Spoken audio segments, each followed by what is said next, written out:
Hi everybody, welcome to the astrology chat for July 12th, 2024. So there's a lot going on today again.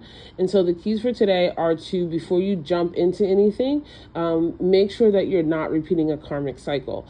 And somewhere for all of us, the answer is that you are. And so with the energies today, I will say that the activities that will really give you the long-term growth are disconnecting, acknowledging, committing to disconnecting from and making sure you're healing parts of yourself that cause you to have attractions to really unhealthy people, places, things, ideas, manifestations, or energies in your life. And I say this because we have Venus opposing Pluto today, and Venus is going to be opposing Pluto several times, or at least once a year up until 2025. And all of this is preparing us for the fact that we have some major transits, ingresses that are going to happen with outer planets in 2025. One of them that I'm really my eyes keep going to is Saturn is going to be moving into Aries. And so there is a season of accountability coming up. And the question is going to be, who are you without the things? Who are you when you are disconnected to self? How are you connected to yourself? How are you connected to God? How are you connected to your imagination? How are you connected to your dreams? And for that moment where you have this insight about, okay, this is what I need to do, are you willing to do the work that is going to require that? Because great dreams require great change. And so the call or the desire to go back to, or to slip into, or consciously or subconsciously into patterns of escapism and kind of ignoring some significant red flags are really going to come up wherever this is happening in your chart, particularly looking at where Venus falls in your chart. And so with this Venus opposing Pluto energy, Pluto retrograde energy, especially when Venus has now just moved into Leo. So there is this really subconscious element about what you're doing. Let's not forget that Leo can be a little bit cowardly sometimes. What are you sacrificing to shine or feel comfortable? Are you sacrificing your true calling? What are you willing to do to be honest about that?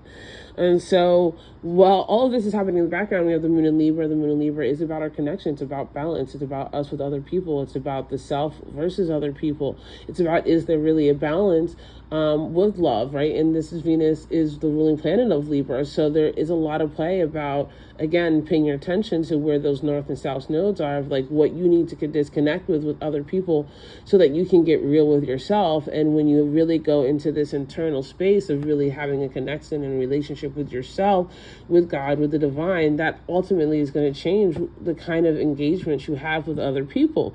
And this moon in Libra is opposing the north node in Aries. So again, here's this highlighting energy of but what about you? What do you need to do for yourself? We also have the moon in trine to Pluto. So you're not getting away from this reconsideration. There is work that needs to be done around here. Also making a trine to Jupiter that does bring an expansion and growth. So trines mean there's work. So there's work that has to happen here.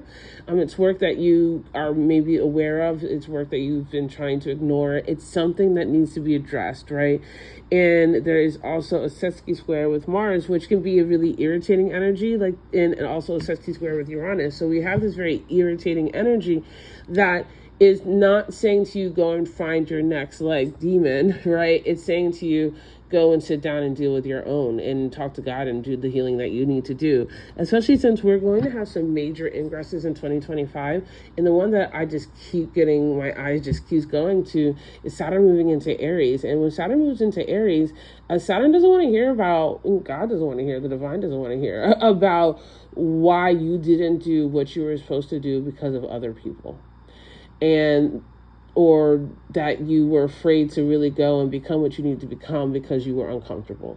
Because you're going to be real uncomfortable when that happens, when Saturn walks in the room into Aries and it's what have you done with yourself? That's going to be a lot worse. So I really suggest taking the lead and sitting down and being real with yourself about what's happening and committing to doing the work to not find your soul tribe and your twin flame and all of that jazz, but really to find yourself, because that, I would say, is the best love affair you can ever have. And just as a side note, it is generally better to read about a dark romance than to live one. Trust me on that. Love you guys so much, and I'll see you tomorrow.